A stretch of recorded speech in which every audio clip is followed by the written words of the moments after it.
In a world where entertainment is right in our hands, who wants to read books when every information is just a click away? But we have always heard, read more books, read newspapers, read magazines. It will help you gain information. It will help you improve your English. But have you ever wondered how? So today, I, Harshita Batra from English Partner, is going to share some tips and tricks with you that will change your view about how to read a book. You must have heard, reading is to mind what exercise is to body. As we can't build muscles or lose weight just in a day, we can't memorize everything we read just in one day.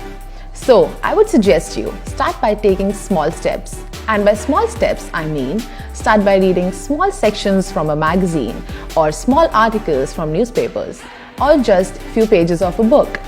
But the most important thing in this is that you find the area that interests you, whether it's fashion, lifestyle, or anything that you find interesting. Start by reading that. And once you have found your genre, start by making a list and add it to your collection. And I am sure out of that amazing collection, there will always be a book that you would want to carry with yourself. So start keeping a book with you wherever you go, and you will always find time to just read a page of that book.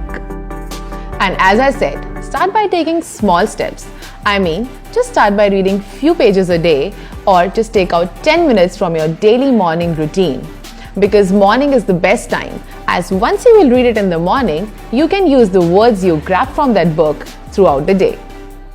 The next thing that you can add onto the way you read a book is just write down the new words that you come across while reading that book, or pick few slogans that you find very interesting.